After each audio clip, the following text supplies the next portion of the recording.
আসসালামু আলাইকুম রহমতুল্লাহি ওয়া বারাকাতুহু। কি অবস্থা সবাই, কেমন আছেন? আশা করি আপনারা সকলে ভালো আছেন। নিয়ে আসলাম আপনাদের জন্য আমি চাই তোমার হতে। গল্পটি আশা করি এই পর্বের মাধ্যমে শেষ করা হবে। তো চলুন শুরু করা যাক। তারপর আমি মাকে গিয়ে বললাম, মা চলো এখন বাড়ি চলো। মা বলল, কেন বাবা? কেবলই তো তোর বাবার মাটি দেওয়া হলো, আর কয়েকদিন না হয় থেকে যাই।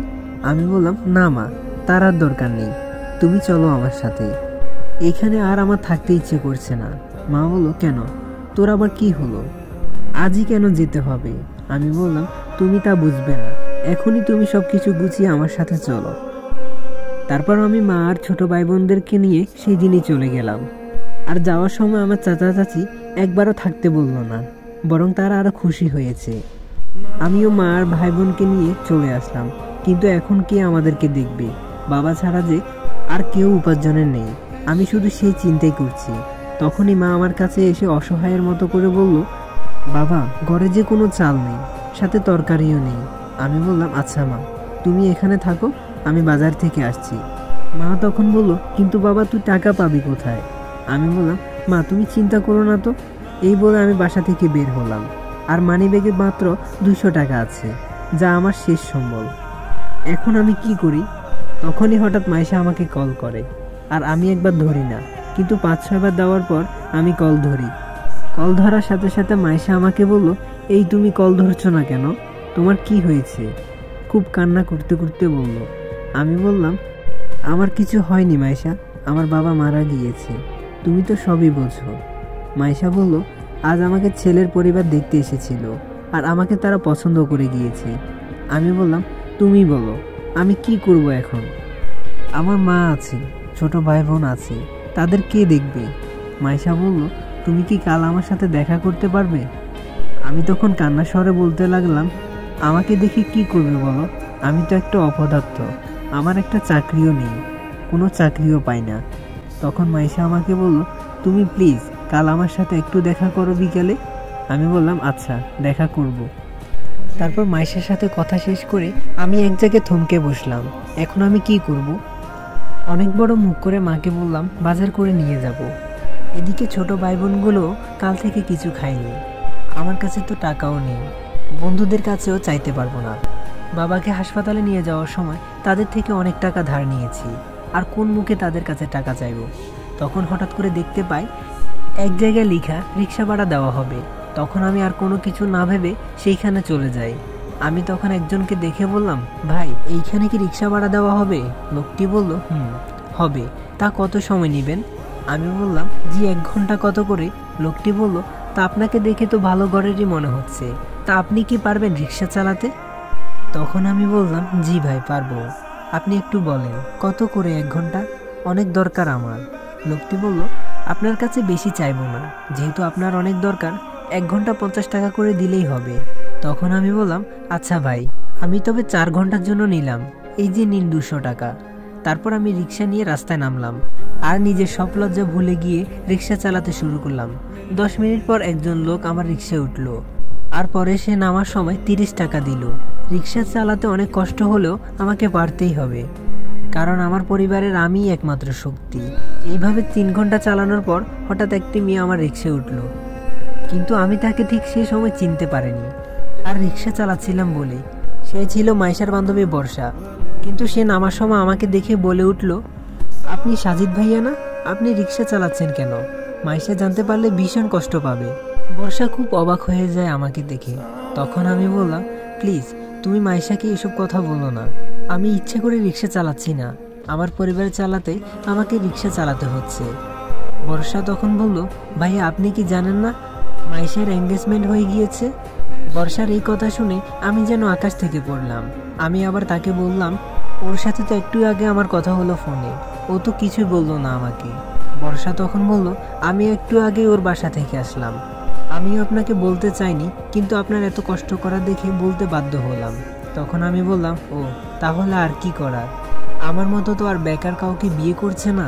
বর্ষা তখন বলল, ছেলে নাকি অনেক বড় বিসিএস ক্যাডার, তাই মাইশার বাবা মা সাথে সাথে এঙ্গেজমেন্ট করতে চেয়েছিল। তখন আমি বললাম, তা বেশ, মাইশা যদি সুখে থাকে তবেই আমার সুখ। তা কবে ওর বিয়ে? বর্ষা বলল, তা ঠিক বলতে পারবো না, তবে এই মাসেরই মধ্যে। আমি বললাম, ও ভালো। তারপর আমি আবারও রিক্সা চালানো শুরু করি। চোখে অনেক পানি চলে আসলেও আমাকে রিক্সা চালাতে হবে। তারপর রিক্সা চালানোর পরে দেখি এই 4 ঘন্টায় 500 টাকা হয়েছে। পরে সেই টাকা দিয়ে বাজার করে বাড়িতে গেলাম। বাড়িতে গিয়ে বুঝতে পারি যে সবাই আমার অপেক্ষায় ছিল। তারপর বাজারের ব্যাগটা মার হাতে দিলাম। তখন মা আমাকে বলে উঠল, তুই এত টাকা কোথায় পেলি? আমি বললাম, পেয়েছি এক জায়গা থেকে। এখন যাও তো, গিয়ে রান্না করো। মা বলল, না, তুই আগে বল কোথায় টাকা পেয়েছিস। তখন আমি বললাম, আহা মা, পরে বলবো, এখন তুমি আগে গিয়ে রান্না করো তো।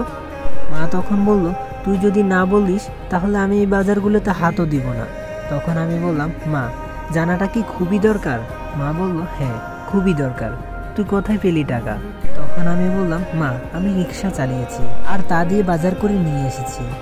এই কথা শোনার সাথে সাথে মা কান্না করতে শুরু করে আর বলতে থাকে, তুই শেষ পর্যন্ত আমাদের জন্য রিক্সা চালালি, তোর একটুও লজ্জা করলো না? আমি বললাম, মা, লজ্জা কেন করবে?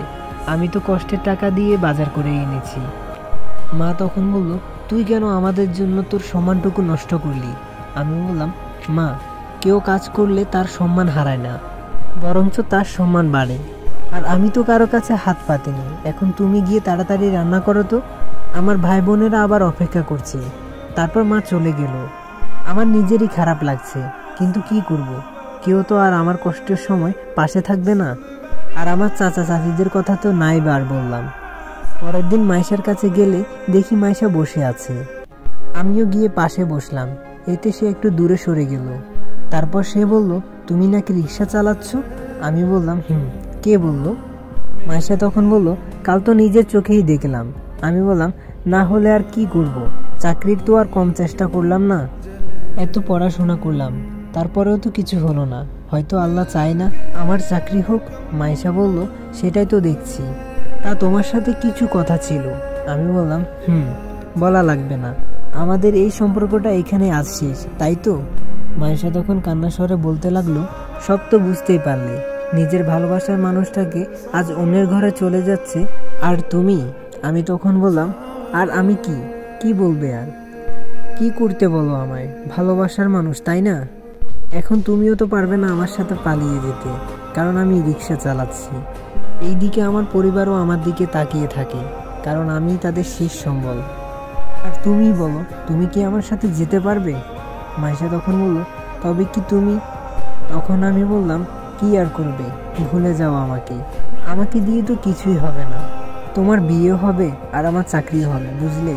মাইশা তখন বলে উঠে, আমি কাল তোমাকে মিথ্যা কথা বলেছিলাম। কাল আমার? তখন আমি বললাম, জানি, কাল তোমার এঙ্গেজমেন্ট হয়েছে। হাতের আংটিটাও অনেক সুন্দর, মনে হয় হীরার হবে। যত যাই হোক, বিসিএস ক্যাডারের বউ হবে তুমি। তা বিয়ে কবে? মাইশা তখন বলল, বাবা বলল এই মাসের শেষের দিকে ঠিক হয়েছে। তখন আমি বললাম, ভালো, খুবই ভালো, সুখে থাকো তুমি, দোয়া করি। মাইশা তখন বলল, আমাদের এত বছরের ভালোবাসা তবে কি এখানে শেষ? তখন আমি বললাম, আমার শেষ, তোমার না। নিজের জামাইকে নিজের সবটুকু ভালোবাসা দিও, আমি তো তার যোগ্য নই। আমি তো অনেক অসহায় আর একটা অপদার্থ, আমাকে দিয়ে কিছুই হবে না। এই কথাগুলো তার সাথে আমার শেষ কথা ছিল। অবশেষে তার বিয়ের দিন এলো, আর সেই দিনই বিসিএস পরীক্ষার রেজাল্টও দিল। আমি বিসিএস পরীক্ষায় আমাদের দেশে 3 নাম্বার হয়েছি। আর তখন তার বিয়ের আসরে সে বউ বেশে বসে আছে। তারপর আমার সেই সারা জীবনের অপেক্ষার পর আমি বর্ষাকে ফোন করে বললাম মাইশার বিয়ে বাড়ির সামনে আসতে। তারপর সে সামনে আসলে আমি তার হাতে সেই চাকরি পাওয়ার কাগজটি দিলাম। তারপর বর্ষা সেটা মাইশাকে লুকিয়ে সেটা দিল। তারপর মাইশা কিছু সময় পর আমাকে ফোন দিয়ে শুধু এতটুকু বলেছিল, দেখলে তো, তোমার আজ চাকরি হলো আর আমার বিয়ে হলো। আর এখন আমি তোমার এই চাকরির কাগজটা খুলে পড়লাম আমার বাসর ঘরে। মাইশা অনেক কান্না করতে করতে কথাগুলো বলল, আর আমি নীরবে শুধু তা শুনেই গেলাম। আর তারপর ফোনটা কেটে গেল। আমি তারপর নিজেকে নিজে বললাম, আমি জীবনের সব কষ্টের সাথে সফল হতে পারলেও আমি তোমাকে আমার করতে পারিনি। তুমি যদি চাইতে তবে আমরা এক হতে পারতাম, তবে তো আমার চাকরি ছিল না, আর তুমি সেই মুহূর্তে আমার সাথে আসোনি।